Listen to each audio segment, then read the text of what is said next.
सभी का स्वागत है मेरे इस YouTube वीडियो में। आज हम आधुनिक भारत के कुछ महत्वपूर्ण प्रश्नों को देखेंगे। महात्मा गांधी किस वर्ष दक्षिण अफ्रीका से भारत लौटे थे? ये जो प्रश्न की सीरीज़ है इसमें महात्मा गांधी और उनके भारत आगमन पर जो स्वतंत्रता आंदोलन में उन्होंने भाग लिया और जो भी स्वतंत्रता आंदोलन में सहायक जो घटना है उसके बारे में आज हम इस पे प्रश्नवार 50 प्रश्नों की एक सीरीज़ में हम समझने का प्रयास करेंगे। और ये बहुत ही महत्वपूर्ण प्रश्न हैं, ये हर एग्ज़ाम में पूछे जाते हैं। तो ये आपका जिस भी लेवल का आप तैयारी कर रहे हो सभी प्रकार की परीक्षाओं के लिए उपयोगी होगा और हम आशा करते हैं आपको ये अच्छा लगेगा। अगर आपको अच्छा लगे तो प्लीज़ इस वीडियो को अंत तक जरूर देखें। चलिए, पहला प्रश्न लिखा है, महात्मा गांधी किस वर्ष दक्षिण अफ्रीका से भारत लौटे? तो इसका सही उत्तर है 1915, है ना। महात्मा गांधी 1915 में भारत लौटे थे। इसके बारे में मैं यहाँ पर ये व्याख्या भी थोड़ा सा देने का कोशिश किया हूँ। जैसे महात्मा गांधी जो है 9 जनवरी 1915 को दक्षिण अफ्रीका से, हम सभी जानते हैं दोस्तों, दक्षिण अफ्रीका से वो भारत लौटे थे, ठीक है। और इस दिन को प्रवासी भारतीय दिवस के रूप में भी मनाया जाता है। ये बात बहुत जानकारी का है, ये बात हमें याद होना चाहिए कि प्रवासी भारतीय दिवस कब मनाया जाता है, तो 9 जनवरी को, है ना, ये याद रखिएगा। दूसरा प्रश्न है, भारत लौटने के बाद गांधी जी ने अपने पहला महत्वपूर्ण सार्वजनिक भाषण, देखिए सार्वजनिक भाषण, पहला महत्वपूर्ण सार्वजनिक भाषण, महत्वपूर्ण को आप हटा भी सकते हैं, महत्वपूर्ण से कोई मतलब नहीं, लेकिन हाँ, पहला सार्वजनिक भाषण कहाँ दिया था? तो ये पहला है चंपारण, अहमदाबाद, बनारस हिंदू यूनिवर्सिटी, साबरमती। तो इसका सही उत्तर हो जाता है option C, Banaras Hindu university, ठीक है। आइए व्याख्या को थोड़ा सा देख लेते हैं। क्या है व्याख्या? व्याख्या कहता है कि भारत लौटने के बाद गांधी जी ने, है ना, भारत लौटने के बाद गांधी जी ने अपना पहला, है ना, अपना पहला, ठीक है, महत्वपूर्ण सार्वजनिक भाषण 4 फरवरी 1916 को बनारस हिंदू यूनिवर्सिटी के उद्घाटन समारोह में, तो ये भी आपको याद हो गया कि 4 फरवरी 1916 को बनारस हिंदू यूनिवर्सिटी का उद्घाटन हुआ था और उसी दिन इन्होंने अपना पहला भाषण भी दिया।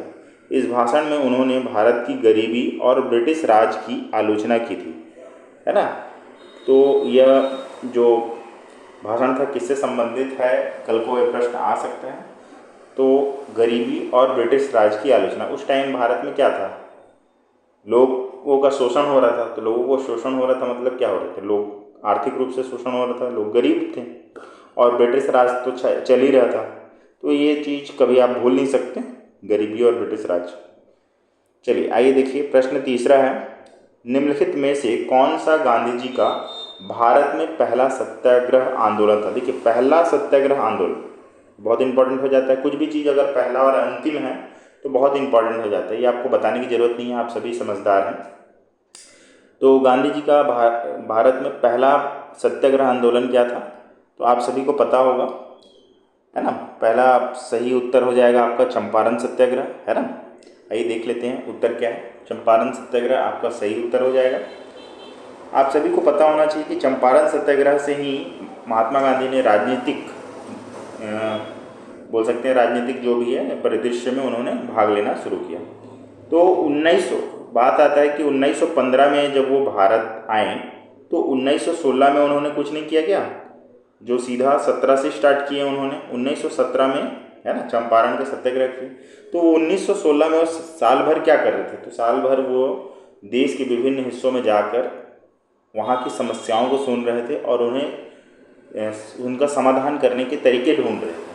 तो 1916 का जो वक्त था वो उनके भारत भ्रमण कर रहे थे, एक प्रकार से कह सकते हैं। वो हमारे जो भी देश हैं उसके हर एक हिस्से में जाने का कोशिश कर रहे थे, वहाँ की समस्याओं को सुन रहे थे। तो ये चंपारण विद्रोह हुआ क्यों था? तो बिहार का जो एक चंपारण एक ज़िला है, वहाँ किसान जो हैं नील की खेती के लिए मतलब यह नील की खेती के किसानों के शोषण के खिलाफ था, जो उस खिलाफ पर सत्याग्रह चला था। ज़्यादा हमको डीप में नहीं जाना है, हमको बस इतना समझ लेना है कि नील की खेती से रिलेटेड जो भी था, और इस पर पहला चंपारण सत्याग्रह किया गया। ठीक है, अगर आपको मान लीजिए कभी ये याद करने में आपको बहुत दिक्कत होता है डेट, तो 1917 अगर आपको याद करना है तो आप ये समझ सकते हैं कि जैसे कि आप इसको कुछ तरीक़ा से याद करने का कोशिश कर सकते हैं, जैसे 19 रुपये 17 रुपये ऐसे करके कुछ भी आप अपने हिसाब से रख सकते हैं, है ना। प्रश्न चौथा है, वैसे इम्पॉर्टेंट डेट है तो याद हो जाता है, इतना इसमें कोई बात नहीं। प्रश्न चौथा थोड़ा सा आपको, है ना, थोड़ा महत्वपूर्ण प्रश्न बना दिया गया है, इसको विशेष प्रश्न है। कैसा विशेष प्रश्न है? तो चंपारण सत्याग्रह के संबंध में इसके बारे में पूछ रहे हैं, चंपारण सत्याग्रह। अभी हम लोगों ने चंपारण सत्याग्रह के बारे में ही पढ़ा, अब इसमें थोड़ा सा डीप में जा रहा है। चंपारण सत्याग्रह के संबंध में पूछ रहा है कि यह नील किसानों के लिए तीन कठिया प्रणाली के खिलाफ था। हाँ, सही बात है, तीन कठिया प्रणाली और नील किसान, ये भी हम समझे। तीन कठिया हम नहीं जान रहे थे, मतलब ऊपर की व्याख्या से, तो ये सही है। मैं आपको बता देता हूँ, तीन कठिया प्रणाली से संबंधित था, जिसमें 3/20 भाग, अर्थात खेत के 3 भाग पर नील की खेती की जाएगी, 20 भाग अगर है तो। राजेंद्र प्रसाद, जेपी कृपलानी और महादेव देसाई जैसे नेता इस आंदोलन में गांधी जी के साथ थे। जी हाँ, राजेंद्र प्रसाद, जेपी कृपलानी और महादेव देसाई जैसे नेता इस आंदोलन में साथ थे, ये भी सही है आपको। तीसरा, ब्रिटिश सरकार ने गांधी जी के हस्तक्षेप के बाद इस प्रणाली को समाप्त कर दिया। हाँ, ये भी सही बात है, तीनों बात सही है, मतलब इसमें जो कथन है हमारा डी सही हो जाएगा। 1, 2 और 3 हमसे पूछा गया कि कौन सा या कौन से सही है, तो हमारा कथन डी जो है वो सही हो जाएगा। बहुत सारी बातों को आपको ध्यान देना है, सिली मिस्टेक्स। कभी कभी यहाँ सही की जगह कौन सा नहीं सही है ये पूछ लेते हैं, तो हमें ध्यान देना है इस बात को। आइए थोड़ा सा व्याख्या को एक बार सरसरी निगाहों से देख लेते हैं।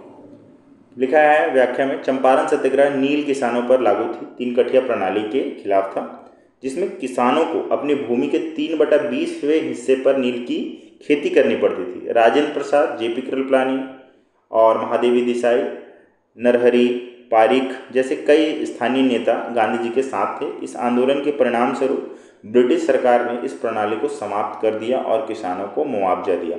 देखो, प्रणाली को समाप्त भी कर दिया और किसानों को मुआवजा भी दिया, है ना। तो कल को हो सकता है कि ऐसा आएगा कि मुआवजा नहीं दिया या मुआवजा दिया, तो हमको थोड़ा सा, अगर यहाँ पर ये प्रश्न पढ़ रहे हैं तो हमको कुछ बातों को ध्यान में रखना है। और ये हर बात को आप दोस्तों याद नहीं रख सकते, कुछ चीज़ों को आपको समझना भी पड़ेगा, और उसी टाइम आपको थोड़ा सा कोशिश करना है। ये सब छोटी छोटी बातें कि समाप्त किया तो हर्जाना भी मिल गया उनको, है ना, मुआवजा भी मिल गया था।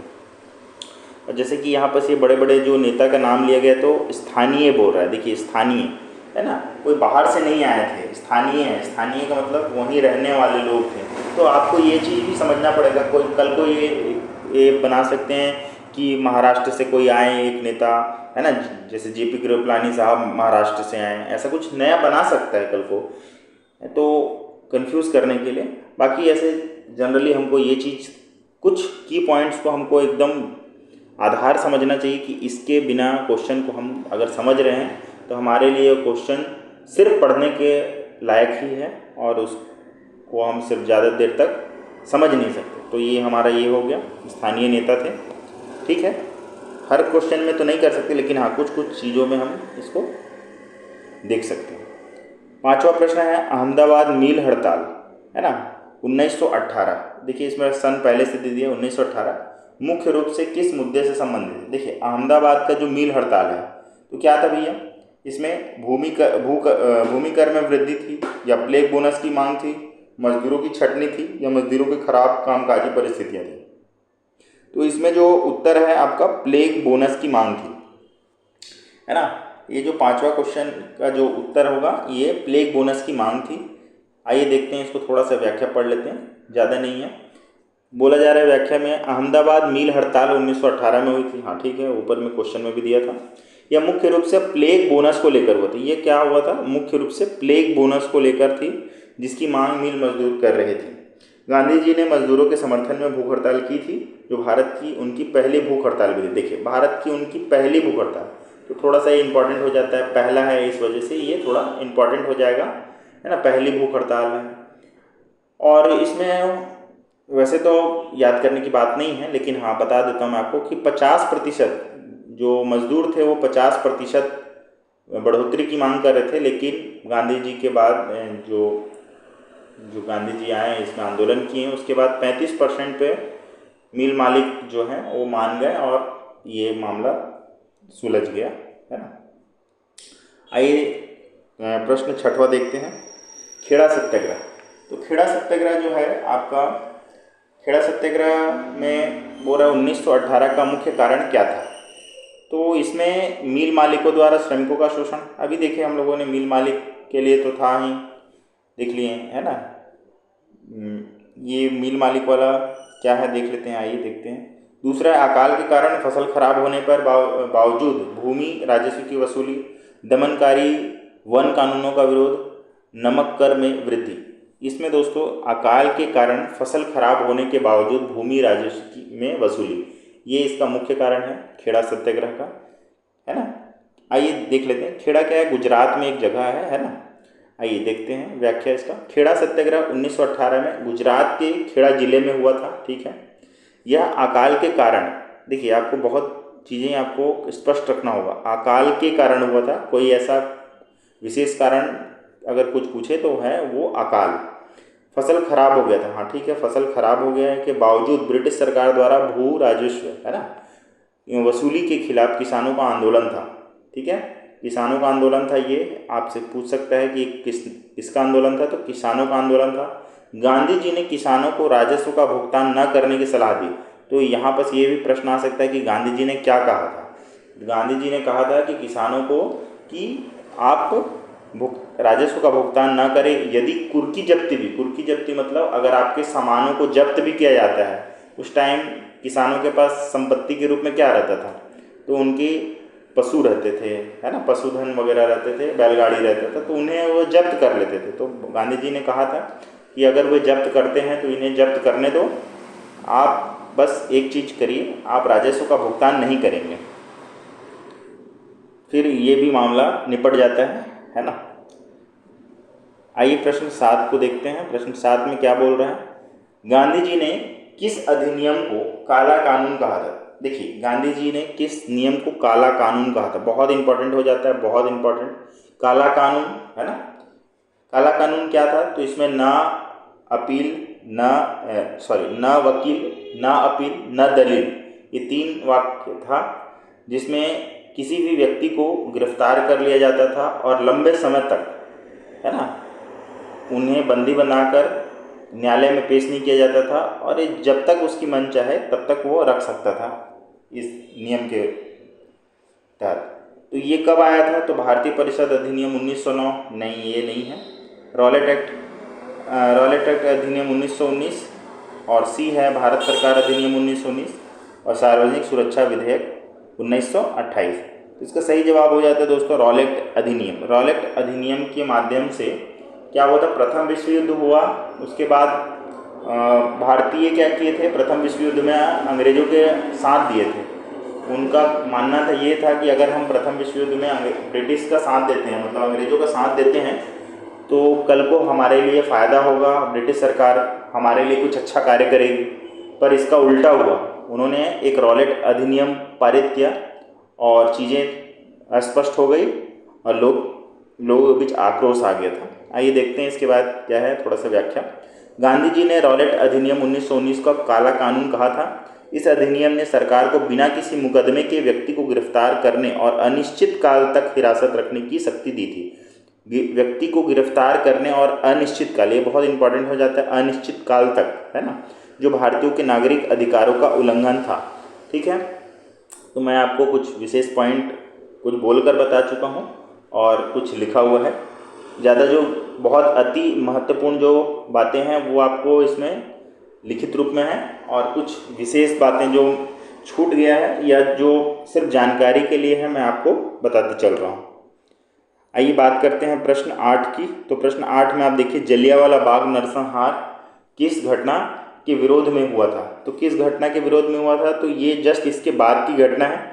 और ये याद रखिए कि ये जो प्रश्न हैं ये उसी आधार पर पूछे जा रहे हैं जिस आधार पे हमारे देश में जो भी सत्याग्रह हो रहे थे, जो भी जिस प्रकार का आंदोलन चल रहे थे गांधी जी से रिलेटेड, गांधी जी के आगमन के बाद, उसी क्रम में पूछे जा रहे हैं। तो जलियांवाला बाग नरसंहार किस घटना के विरोध में था, तो आप अनुमान लगा सकते हैं कि रॉलेट अधिनियम के पक्ष में था, मतलब रॉलेट अधिनियम के कारण हुआ था। तो हमारा उत्तर हो जाता है सी, रॉलेट एक्ट अधिनियम। आइए देखते हैं क्या है। तो जलियांवाला बाग नरसंहार 13 अप्रैल 1919, ये वैसाखी का भी दिन था। वैसाखी अगर नहीं जानते हो तो मैं बता दूं कि पंजाबियों का ये त्यौहार होता है ना, सिख धर्म का जो होते हैं वो वैसाखी उनका त्यौहार होता है। 13 अप्रैल 1919 को हुआ था। यह रॉलेट अधिनियम के विरोध में सैफुद्दीन किचलू और सत्यपाल की गिरफ्तारी, इस दिन दो नेता जो थे उनकी गिरफ्तारी हो गई थी। सैफुद्दीन किचलू और सत्यपाल की गिरफ्तारी, ये बहुत इंपॉर्टेंट हो जाता है, इसको आप याद रखिए।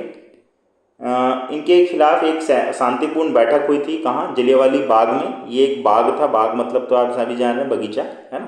तो जलियांवाला बाग में क्या हुआ था, शांतिपूर्ण बैठक हुई थी जिस पर जनरल डायर ने गोली चलाने का आदेश दिया था। हम सभी जानते हैं, हमको सबको पता है कि जलियांवाला बाग क्या हुआ था। हत्याकांड है एक बहुत बड़ा, जिसमें करीबन 250 से ऊपर, है ना, 279 के आसपास या 280 के आसपास लोगों की मृत्यु हुई थी, या मैं शायद गलत हूँ तो शायद 370 है, उतना मुझे एग्जैक्ट याद नहीं है, लेकिन हाँ करीब 250 से 350 के तक लोगों की जान और हज़ारों की संख्या में लोग घायल हुए थे।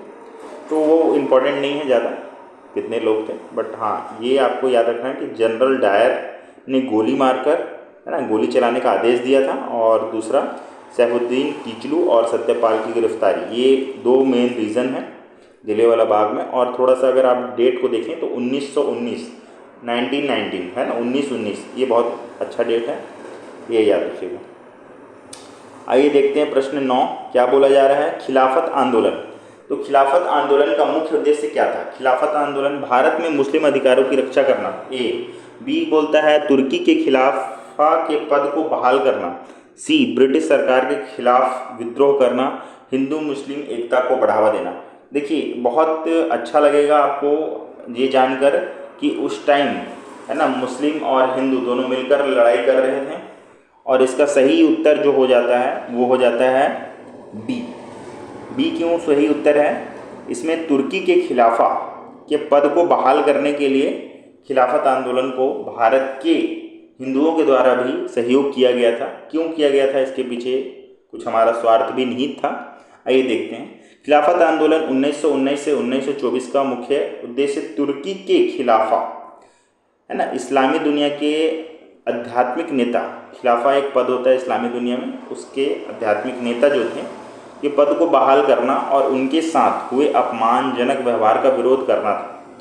तो क्या हुआ था? प्रथम विश्व युद्ध के बाद तुर्की साम्राज्य के विभाजन और खलीफा के पद को समाप्त करने के ब्रिटिश निर्णय के खिलाफ भारतीय मुसलमानों ने यह आंदोलन शुरू किया था। तो भारत के जो मुस्लिम थे उन्होंने यह शुरुआत किया था, है ना, खिलाफत आंदोलन का। और इसमें फिर बहुत जन सहयोग के बाद भारत के जो भी हिंदू थे सब, पूरा भारत मतलब शामिल हो गया था। प्रश्न 10 देखते हैं क्या बोल रहा है। गांधी जी ने खिलाफत आंदोलन का समर्थन क्यों किया था? हाँ, यहाँ बस आ जाते हैं कि गांधी जी ने खिलाफत आंदोलन का समर्थन क्यों किया था।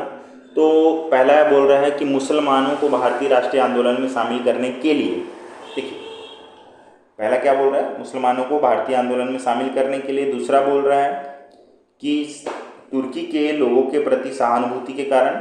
सी बोल रहा है ब्रिटिश सरकार पर दबाव बनाने के लिए। देखिए ऐसा लग रहा है देखने में कि सारा जो बातें हैं सभी सही है, पर ये सभी सही नहीं है। इसमें एक रीज़न है, मुसलमानों को भारतीय राष्ट्रीय आंदोलन में शामिल करना एक मुख्य उद्देश्य था। बाकी ये बहुत सारे जो 2-3 उद्देश्य आपको दिख रहे हैं ये सभी उसके साथ सध जा रहे थे, उसके साथ मिल जा रहे थे, इसलिए हमको लग सकता है एक नज़र में कि सभी, उपरोक्त सभी इसका उत्तर हो सकता है, लेकिन नहीं। आपको ध्यान देना है थोड़ा सा कि इसका एक और मुख्य कारण था मुसलमानों को भारतीय राष्ट्रीय आंदोलन में शामिल करने के लिए। व्याख्या देख लेते हैं। गांधी जी ने खिलाफत आंदोलन का समर्थन इसलिए किया था ताकि भारतीय मुसलमानों को राष्ट्रीय आंदोलन में शामिल किया जा सके, राष्ट्रीय आंदोलन में शामिल किया जा सके, मुस्लिम एकता को बढ़ावा दिया जा सके, और मुस्लिम एकता को बढ़ावा दिया जा सके। उन्हें लगा कि यह ब्रिटिश सरकार के खिलाफ संयुक्त कार्रवाई का एक अवसर है। उन्होंने एक अवसर के रूप में इसे देखा गांधी जी ने, और उनको समर्थन देने का भी प्रयास किया। चलिए प्रश्न 11 पे चलते हैं। प्रश्न 11 में आप देख रहे हैं कि असहयोग आंदोलन है ना, तो असहयोग आंदोलन 1920 से 1922 के प्रमुख उद्देश्यों में से एक नहीं था। क्या नहीं था, तो आइए देखते हैं।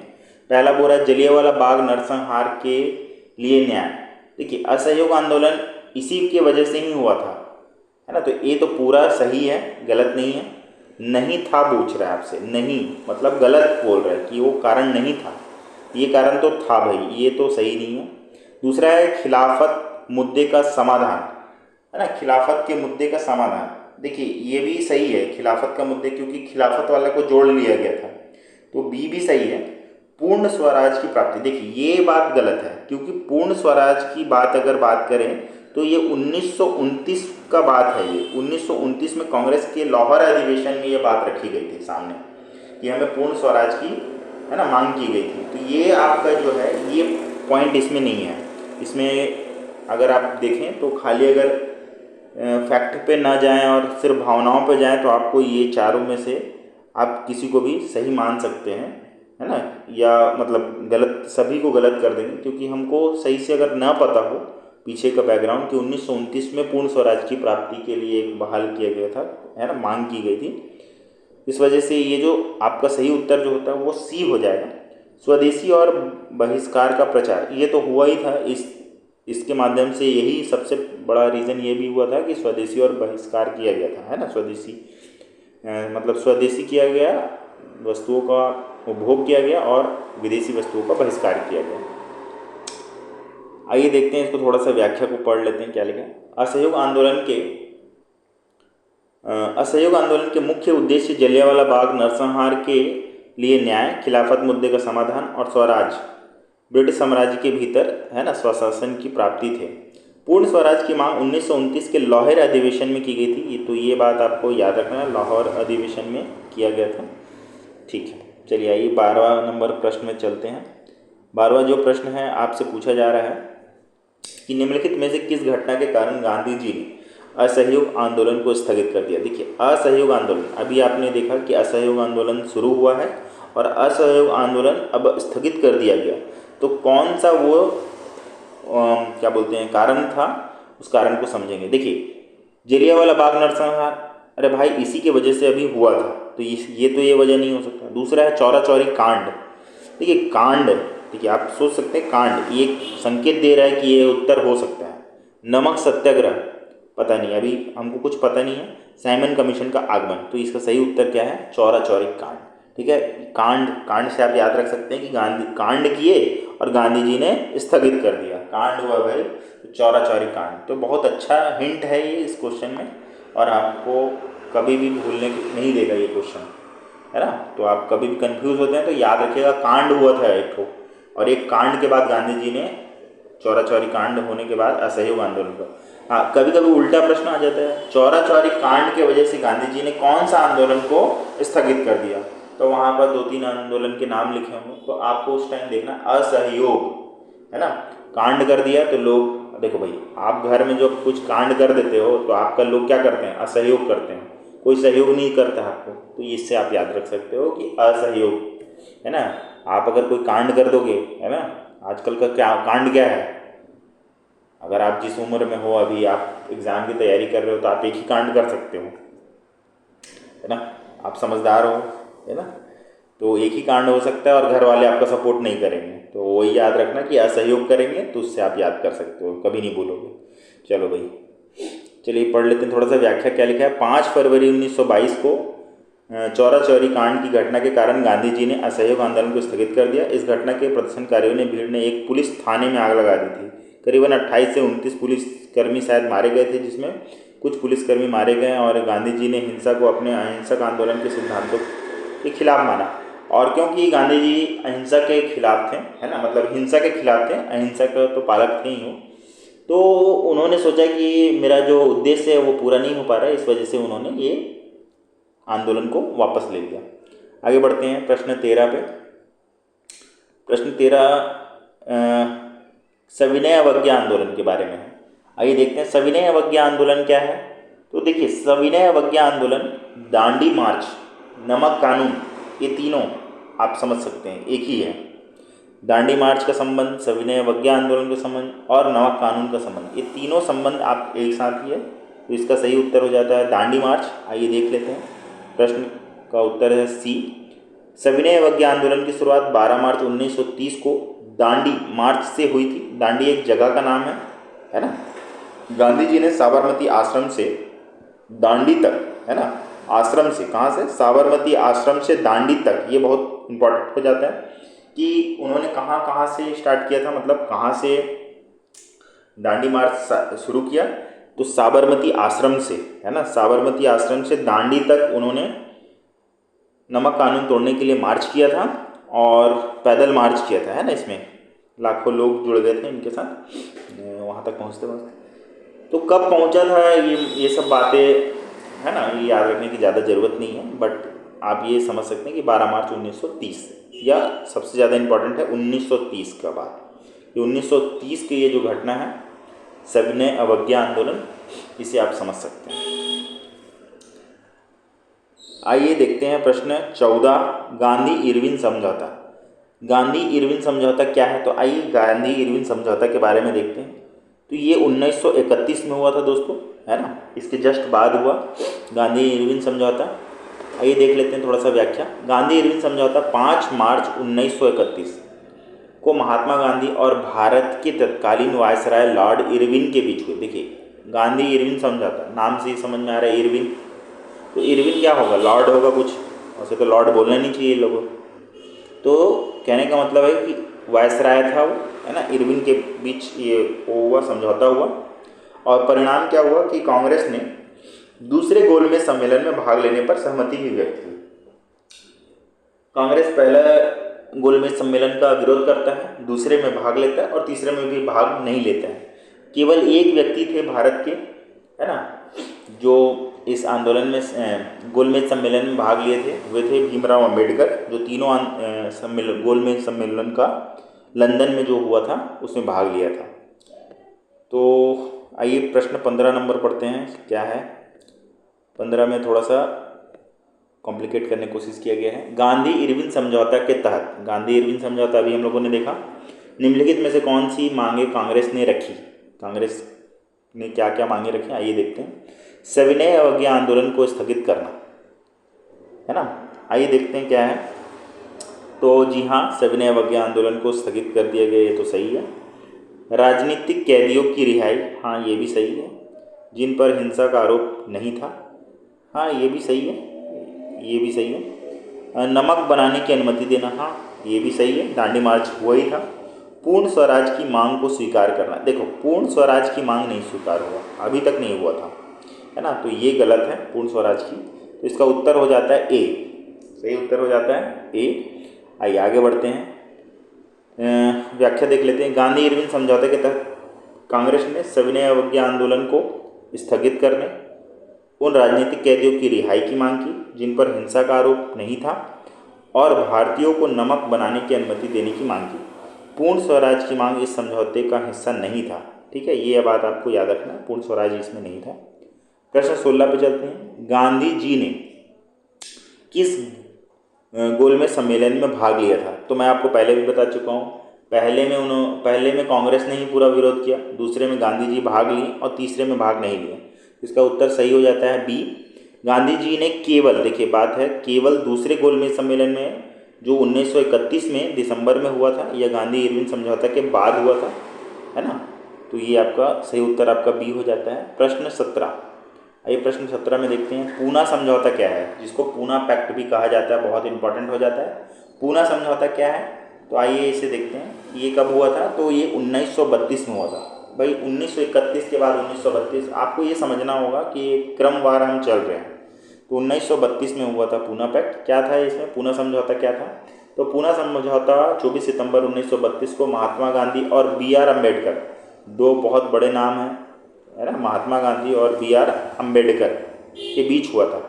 यह समझौता सांप्रदायिक, है ना, क्या बोल सकते हैं आप, जो भी सांप्रदायिक जो है ना पंचायत थी उसके खिलाफ हुआ था, है ना। ये आपको पंचायत नहीं दिख रहा है, सांप्रदायिक पंचायत, जिसको हम लोग क्या बोलते हैं, कम्युनल अवार्ड जो लिखा है, में दलितों के लिए अलग निर्वाचन मंडल के प्रावधान थे, को रद्द कर मतलब प्रावधान को रद्द करने और संयुक्त निर्वाचक मंडल के भीतर उनके लिए आरक्षित सीटों को बढ़ाने के लिए किया गया था। तो कहने का मतलब इसमें चुनाव से, निर्वाचन से संबंधित बातें थी और आरक्षण दिया गया किसे, दलितों को भी इसमें आरक्षण दिया गया। तो जहाँ दलित होंगे वहाँ तो B.R. अम्बेडकर होंगे ही।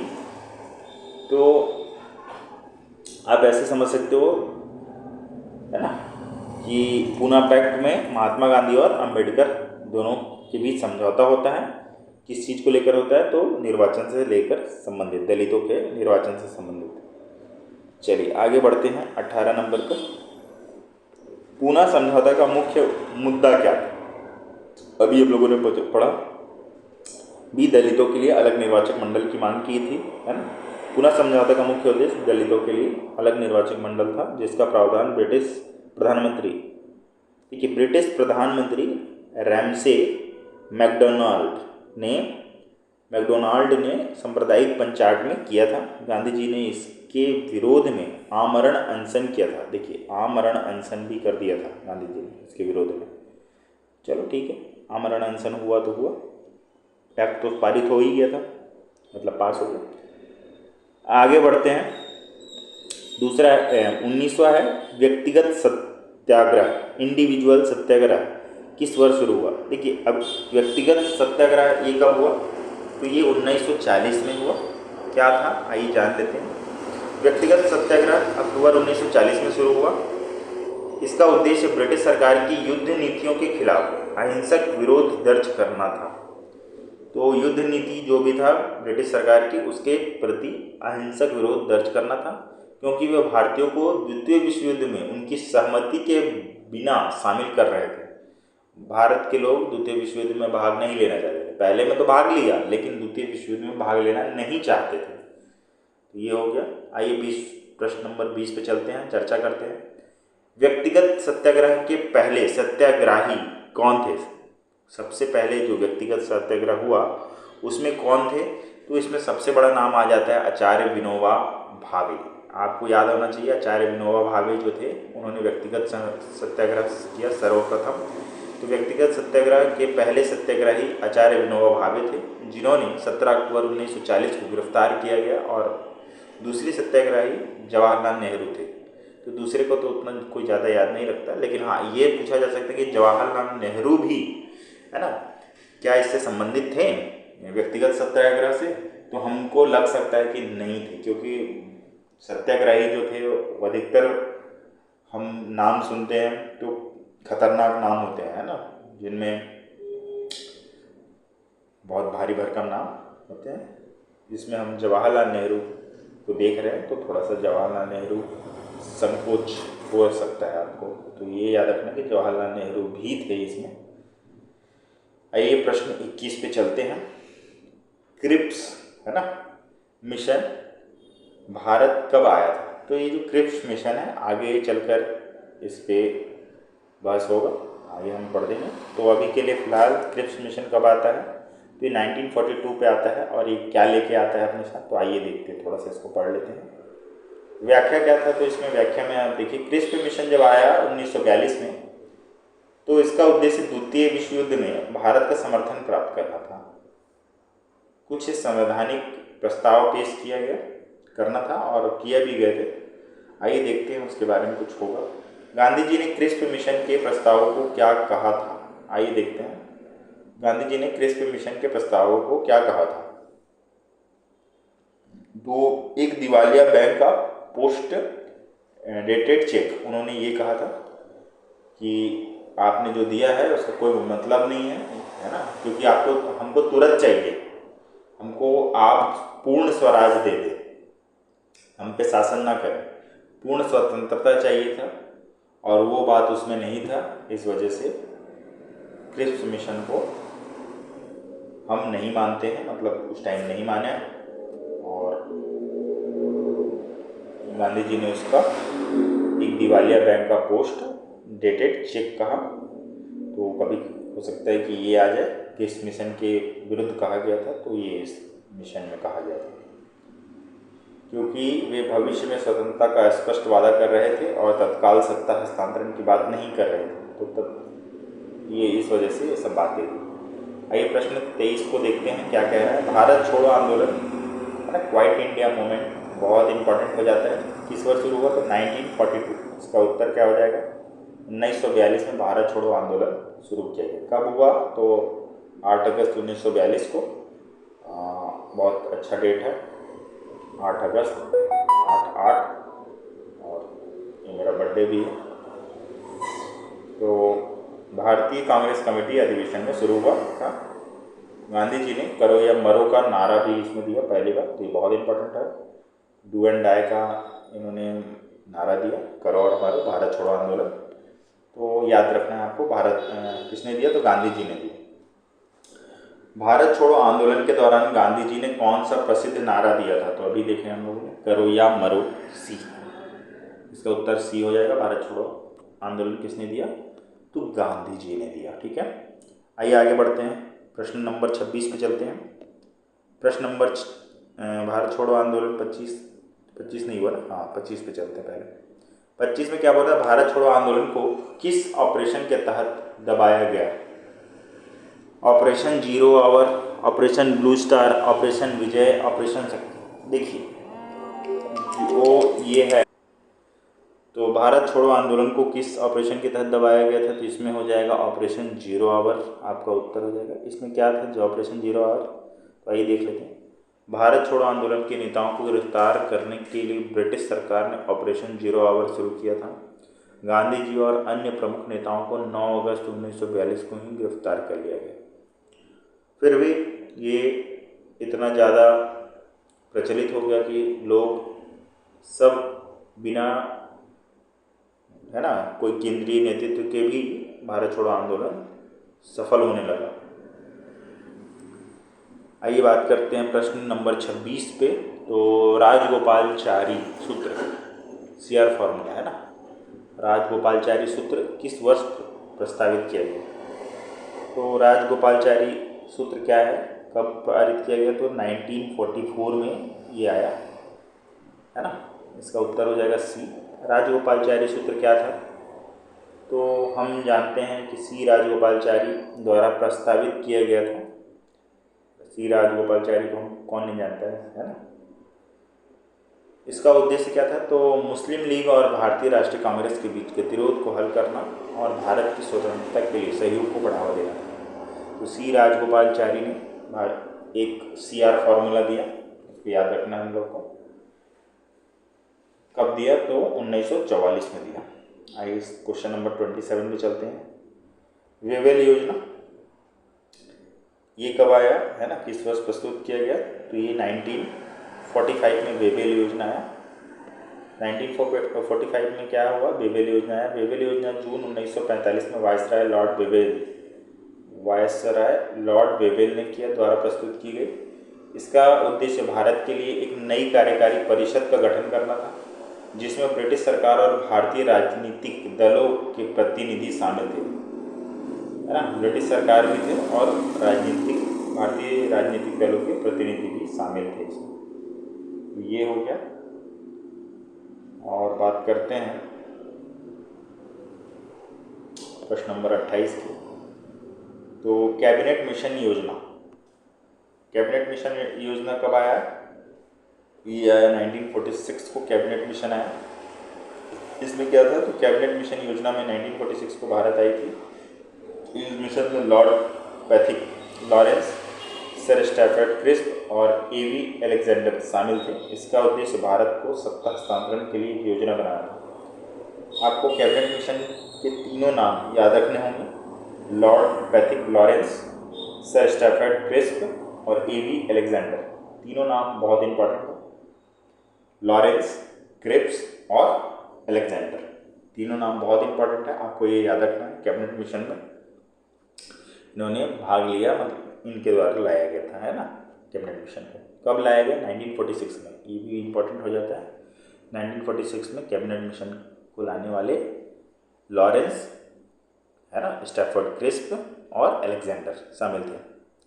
बात करते हैं प्रश्न नंबर 29 पे। तो कैबिनेट मिशन योजना के प्रस्तावों में निम्नलिखित में से कौन सा शामिल नहीं था? भाई कैबिनेट मिशन में क्या शामिल नहीं था?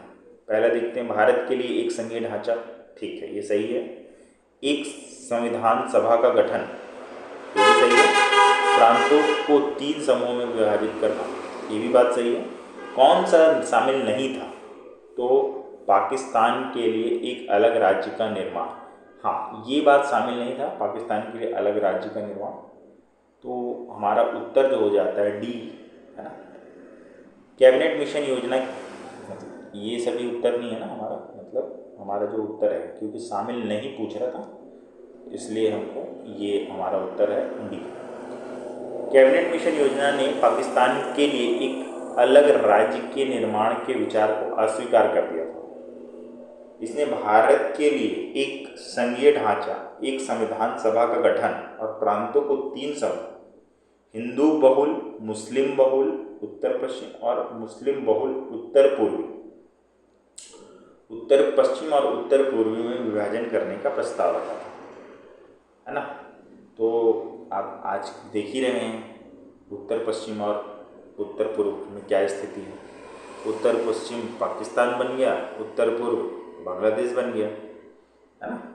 आइए प्रश्न नंबर 30 पे चलते हैं। प्रश्न नंबर 30 में प्रत्यक्ष कार्रवाई दिवस, डायरेक्ट एक्शन डे कब आया? तो आइए देखते हैं इसका उत्तर। हमको 1946 में प्रत्यक्ष कार्रवाई दिवस, क्या था ये प्रत्यक्ष कार्रवाई दिवस? 16 अगस्त 1946 को मुस्लिम लीग द्वारा मनाया गया था। इसका उद्देश्य पाकिस्तान की मांग को तेज करना और ब्रिटिश सरकार पर दबाव डालना था, जिससे व्यापक सांप्रदायिक हिंसा हुई, है ना। डायरेक्ट एक्शन डे याद रखना है 1946। और क्या बोल रहा है इसमें? मुस्लिम लीग द्वारा, किसने किया? मुस्लिम लीग द्वारा किया गया, है ना। तो ये बात बहुत इंपॉर्टेंट हो जाती है। मुस्लिम लीग ने, है ना, मुस्लिम लीग ने दबाव डाला जिसको ब्रिटिश सरकार के ऊपर एक अलग राज्य बनाने के लिए पाकिस्तान को, है ना, पाकिस्तान की मांग। अब आ जाता है माउंटबेटन योजना। माउंटबेटन योजना कब आया और माउंटबेटन योजना की किस वर्ष आया?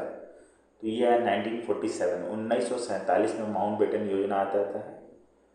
माउंटबेटन योजना 3 जून 1947 को वायसराय लॉर्ड माउंटबेटन, बहुत इंपॉर्टेंट हो जाता है, वायसराय लॉर्ड माउंटबेटन, ये प्रश्न भी इंपॉर्टेंट है, द्वारा घोषित किया गया। इस योजना में भारत के विभाजन और ब्रिटिश सत्ता के हस्तांतरण का प्रावधान था। तो भारत के विभाजन और ब्रिटिश सत्ता के हस्तांतरण का प्रावधान माउंटबेटन योजना के तहत है। तो आपको याद रखना है माउंटबेटन योजना क्या है। तो ये 1947 में भारत के विभाजन और ब्रिटिश सत्ता के हस्तांतरण के बारे में है। आइए प्रश्न नंबर 32 पे चलते हैं। प्रश्न नंबर 32 क्या कह रहा है? तो इसमें पूछा जा रहा है कि भारतीय स्वतंत्रता, है ना, क्या पूछा जा रहा है? भारतीय स्वतंत्रता अधिनियम किस वर्ष पारित किया? तो भारतीय स्वतंत्रता अधिनियम हम सभी को पता है 1947 में पारित किया गया था, है ना। 18 जुलाई 1947 को ब्रिटिश संसद द्वारा पारित किया गया। अधिनियम के तहत भारत पाकिस्तान को 2 स्वतंत्र डोमिनियन के रूप में घोषित किया गया। भारत और पाकिस्तान को 2 स्वतंत्र डोमिनियन, है ना, अलग अलग क्षेत्र घोषित कर दिया गया 18 जुलाई 1947 को। तो ये बातें याद रखना है आज। अब हम बात करते हैं प्रश्न नंबर 33 पे। प्रश्न नंबर 33 बोल रहा है भारत को स्वतंत्रता कब मिली? तो भैया हम सभी को पता है भारत को स्वतंत्रता कब मिली? 15 अगस्त 1947 को मिली। ये भी कोई बात वाली बात है ना। तो ये आपको याद रखना है, भारत को स्वतंत्रता कब मिली? तो 15 अगस्त 1947 से। तो हम सभी को पता ही है, बहुत ही ईजी सा क्वेश्चन है, ऐसा क्वेश्चन आ भी नहीं सकता। चलिए क्वेश्चन नंबर 34 पे चलते हैं। क्वेश्चन नंबर 34 क्या कहता है? कि निम्नलिखित में से किस अधिवेशन में भारतीय राष्ट्रीय कांग्रेस ने पूर्ण स्वराज का प्रस्ताव रखा? आपको पता है लाहौर अधिवेशन में रखा 1929 में।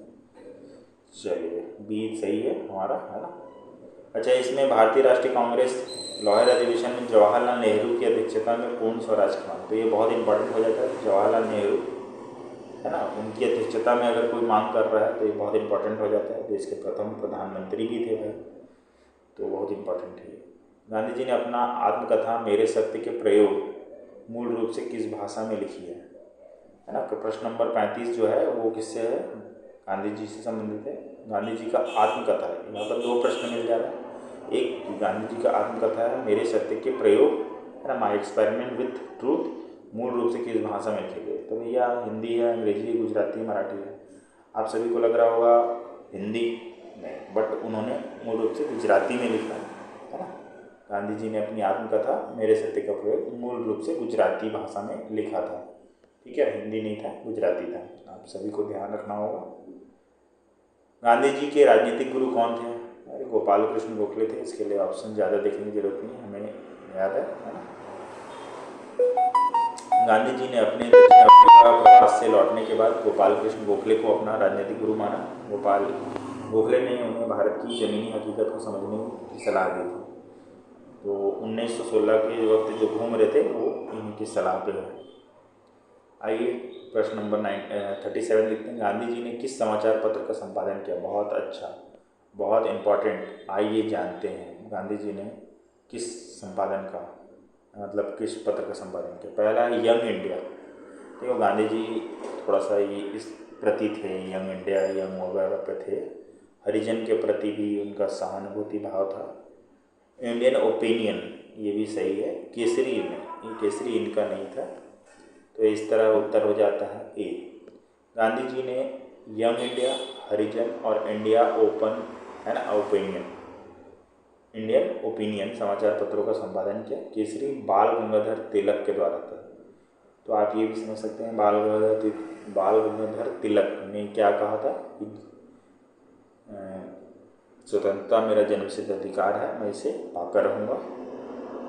और कहने का मतलब ये जो है, इस तरह की बातें कौन कह सकता है जो बहुत ज़्यादा क्या हो आक्रमी, या भी आप बोल सकते हैं आक्रोशी हो। तो गांधी जी ऐसे विचार वाले नहीं थे। वो केसरी जो संपादक हैं वो कौन है? बाल गंगाधर तिलक है। तो ये आपका खत्म हो जाता है। प्रश्न नंबर 38 पे चलते हैं। गांधी जी द्वारा स्थापित किस आश्रम को सत्याग्रह आश्रम के नाम से जाना जाता है? तो भाई गांधी जी का एक आश्रम था साबरमती आश्रम, उसी को ही कहा जाता था साबरमती आश्रम, जिसे गांधी जी ने 1917 में स्थापित किया था। देखिए साबरमती आश्रम 1917 में, है ना, जब उन्होंने ये सब पहला आंदोलन किया, उसी साल में 1917 में स्थापित किया था। सत्याग्रह आश्रम के नाम से भी जाना जाता है। यह अहमदाबाद में साबरमती नदी के किनारे है। साबरमती नदी के किनारे है, तो साबरमती आश्रम भी रखा गया है इसका। आइए आगे बढ़ते हैं। प्रश्न नंबर 39 पे चलते हैं। क्या कह रहा है? निम्नलिखित में से किस पुस्तक से गांधी जी विशेष रूप से प्रभावित थे? Das Kapital, unto this last, है ना, unto this last, the social contract और प्रिंसिपल ऑफ पॉलिटिकल इकोनॉमी। तो इनका जो जिस किताब से ये प्रभावित हैं वो अनटू दिस लास्ट है, बी ऑप्शन है। गांधी जी जो थे वो जॉन रस्किन की पुस्तक अनटू द लास्ट, है ना, से प्रभावित थे, जिसने उन्हें सर्वोदय, सभी का उत्थान के सिद्धांत और शारीरिक श्रम के महत्व के बारे में सोचने पर मजबूर किया। तो गांधी जी किताबों के द्वारा अपने अंदर बदलाव करते थे, ये भी बहुत महत्वपूर्ण है। जॉन रस्किन की पुस्तक, ये बहुत इंपॉर्टेंट हो जाता है। John Ruskin unto this last, है ना, सर्वोदय, सभी का उत्थान, है ना। आइए प्रश्न नंबर 40 पे चलते हैं। गांधी जी द्वारा ट्रस्टीशिप के सिद्धांत का क्या अर्थ था? ट्रस्टीशिप, आइए देखते हैं ट्रस्टीशिप मतलब क्या था। तो भारत को उद्योगों का प्रबंधन करना चाहिए, सरकार को उद्योगों का प्रबंधन करना चाहिए। दूसरा है पूंजीपतियों को अपनी संपत्ति का उपयोग समाज के कल्याण के लिए न्यायशील के रूप में करना चाहिए। श्रमिकों का उद्योगों में पूर्ण स्वामित्व रखना चाहिए। धन का समान वितरण सुनिश्चित करने के लिए सभी निजी संपत्ति का राष्ट्रीयकरण किया जाना चाहिए। देखिए, इसमें उन्होंने पूंजीपतियों को अपनी संपत्ति का उपयोग समाज के कल्याण के लिए ये बात रखी, तो इसका उत्तर बी हो जाता है ना। वो ट्रस्टीशिप के सिद्धांत का अर्थ था कि पूंजीपतियों को अपनी संपत्ति का उपयोग समाज के कल्याण के लिए न्यासी के रूप में करना चाहिए, न कि केवल अपने व्यक्तिगत लाभ के लिए। ये गैर हिंसक आर्थिक प्रणाली का उनका दृष्टिकोण था। प्रश्न नंबर 41 पे चलते हैं। गांधी जी ने असहयोग आंदोलन के दौरान कौन सी उपाधि वापस कर दी थी? असहयोग आंदोलन में जो असहयोग आंदोलन हुआ उसमें गांधी जी ने अपनी उपाधि, और एक रविन्द्रनाथ टैगोर थे, उन्होंने भी अपनी उपाधि वापस कर ली थी, जो नाइटहुड की उपाधि थी, और गांधी जी के पास भी थी। तो गांधी जी के पास कौन सी थी? तो गांधी जी के पास जो था वो केसरी हिंद था, है ना। आइए देखते हैं, गांधी जी की जो उपाधि थी वो केसरी हिंद थी। तो व्याख्या देख लेते हैं। गांधी जी ने केसरी हिंद की उपाधि को जो ब्रिटिश सरकार द्वारा 1915 में उन्हें दक्षिण अफ्रीका में दिए गए कार्यों के लिए दी गई थी, वो जलियांवाला बाग नरसंहार के विद्रोह में असहयोग आंदोलन के दौरान वापस कर दिया था। आइए आगे बढ़ते हैं। केसरी हिंद 1942 पे चलते हैं, 42 पे चलते हैं। प्रश्न, गांधी जी को महात्मा की उपाधि किसने दी थी? आप सभी को पता होगा महात्मा की उपाधि किसने दी थी? रविन्द्रनाथ टैगोर ने उन्हें महात्मा की उपाधि दी। तो गांधी जी को रविन्द्रनाथ टैगोर ने 1915 में भारत लौटने के बाद महात्मा की उपाधि दी थी। थोड़ा सा प्रश्न 43 पे चलते हैं। दांडी मार्च में गांधी जी के साथ कितने स्वयंसेवक थे? देखिए, ये बहुत इंपॉर्टेंट हो जाता है। 78 स्वयंसेवक से स्टार्ट किए थे उन्होंने, है ना। तो ये उत्तर सही है। और आगे चलते हैं, 44 नंबर पे चलते हैं। गांधी जी ने किस घटना के बाद पहली बार आमरण अनशन किया था? आप सभी को पता होना चाहिए आमरण अनशन, मैं आपको बता चुका हूँ पहला कब हुआ था। तो अहमदाबाद मिल हड़ताल वाला में आमरण अनशन करना चालू किए थे। तो पहली बार गांधी जी ने आमरण अनशन अहमदाबाद मिल हड़ताल में शुरू किया था।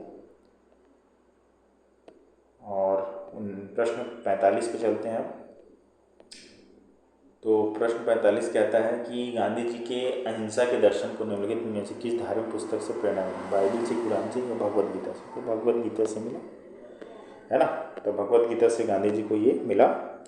और 46 चलते हैं। गांधी जी ने अपनी किस पुस्तक में हिंद स्वराज के अपने दृष्टिकोण का वर्णन किया? हिंद स्वराज के अपने दृष्टिकोण का वर्णन गांधी जी ने कौन सी पुस्तक में किया? तो उन्होंने हिंद स्वराज नामक ही पुस्तक में ही किया, है ना। तो इसका उत्तर भी बी हो जाता है। अब चलते हैं 47 प्रश्न पे। गांधी जी ने हिंद स्वराज नामक अपनी पुस्तक में 1909 में भारतीय शासन के अपने दृष्टिकोण, आधुनिक सभ्यता की आलोचना और ग्रामीण अर्थव्यवस्था पर जोर देने का विस्तृत वर्णन किया। हाँ, तो इसको आप पढ़ लीजिएगा, ये उतना ज़्यादा खास नहीं है, लेकिन हाँ हिंद स्वराज है। 1947 पे चलते हैं। किस वर्ष गांधी जी ने कांग्रेस की सदस्यता से इस्तीफा दे दिया? ये बहुत अच्छा है। हरिजन नामक पत्रिका का निकालना शुरू किया था। और हरिजन नामक पत्रिका, दो प्रश्न इसमें, कांग्रेस की सदस्यता से इस्तीफा दे दिया और हरिजन नामक पत्रिका शुरू किया गया। तो ये आपका कब था? तो 1934 में ऐसा हुआ था, है ना। गांधी जी ने 1934 में कांग्रेस की सदस्यता से इस्तीफा भी दे दिया और हरिजन उत्थान और ग्रामीण उद्योगों जैसे रचनात्मक कार्यों पर केंद्रित था। इसी दौरान उन्होंने हरिजन नामक पत्रिका भी निकालना शुरू कर दी। हम लोगों ने अभी देखा कि 3 पत्रिका उनके नाम पे थी, है ना। आइए देखते हैं गांधी जी ने किस वर्ष, 48 नंबर प्रश्न पे देखते हैं, गांधी जी ने किस वर्ष वार्ड शिक्षा योजना, है ना। गांधी जी के द्वारा बहुत सारे अभियान चलाए गए थे, उसमें वार्ड शिक्षा योजना कब हुआ, तो ये 1937 में 1937 में हुआ। गांधी जी ने 1937 में वार्ड शिक्षा योजना, जिसे नई तालीम या बुनियादी शिक्षा भी कहा जाता है, प्रस्तुत की थी। यह बच्चों को मातृभाषा में शिक्षा देने और व्यावसायिक कौशल सिखाने पर जोर देता था। आइए प्रश्न नंबर 49 पे चलते हैं। हम अपने अंतिम प्रश्नों के पास आ चुके हैं। गांधी जी ने 1942 में भारत छोड़ो आंदोलन के दौरान किस मुस्लिम नेता को, है ना, कवायद का सिपाही कहा था? कवायद का सिपाही किसे कहा था? तो आइए देखते हैं। मौलाना अबुल कलाम आज़ाद को, मोहम्मद अली जिन्ना को, खान अब्दुल गफ्फार खान को, लियाकत अली खान को। तो अब्दुल गफ्फार खान, याद रखिएगा। कवायद का सिपाही किसे कहा गया था? तो खान अब्दुल गफ्फार खान को। गांधी जी ने खान अब्दुल गफ्फार खान को कवायद का सिपाही कहा गया था। आगे बढ़ते हैं प्रश्न नंबर 50 पे। गांधी जी ने विभाजन की योजना का विरोध क्यों किया था? तो इस पर कुछ ABC वाले कुछ प्रश्न हैं, तो आइए देखते हैं। इसमें गांधी जी ने विभाजन की योजना का विरोध क्यों किया था? तो उन्हें लगा कि यह भारत की एकता को खंडित करता। ठीक है, सही कर देगा। उनका मानना था कि यह सांप्रदायिक हिंसा को बढ़ावा देगा। हाँ, ये भी था। उन्हें लगा कि यह अंग्रेज की फूट डालो और राज करो नीति का परिणाम है। ये भी सही है। और उन्हें लगा कि इससे आर्थिक अस्थिरता आएगी। हाँ, ये चारों बातें सही हैं। इस वजह से हम कह सकते हैं कि ऑप्शन नंबर डी इसका उत्तर है। तो ये हो गया हमारा प्रश्न समाप्त। 50 प्रश्नों की बात हुई थी। 50 प्रश्न आज हम लोगों ने आधुनिक भारत के गांधी जी से संबंधित पूरे कर लिए। गांधी जी ने विभाजन का कड़ा विरोध किया था, क्योंकि उन्होंने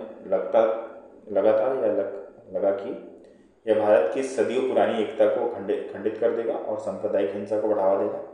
अंग्रेज की फूट डालो और राज करो की नीति का परिणाम था, और इसलिए भारत को भारी आर्थिक और सामाजिक अस्थिरता का सामना करना पड़ेगा।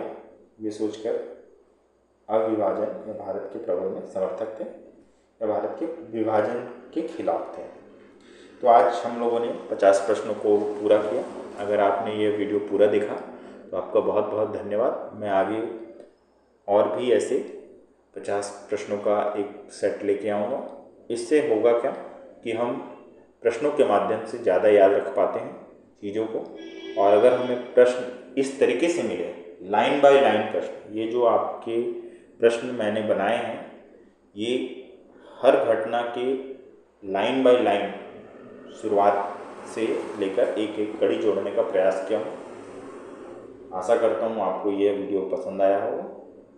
अगर आपको ये पसंद आता है तो अपने दोस्तों को भी शेयर ज़रूर करें। ऐसा नहीं है कि दोस्तों को शेयर करने से आप पीछे रह जाएंगे या दोस्त आपके आगे निकल जाएंगे। तो बेफिक्र होकर सबका साथ सबका विकास के साथ। धन्यवाद दोस्तों। जय हिंद, जय भारत।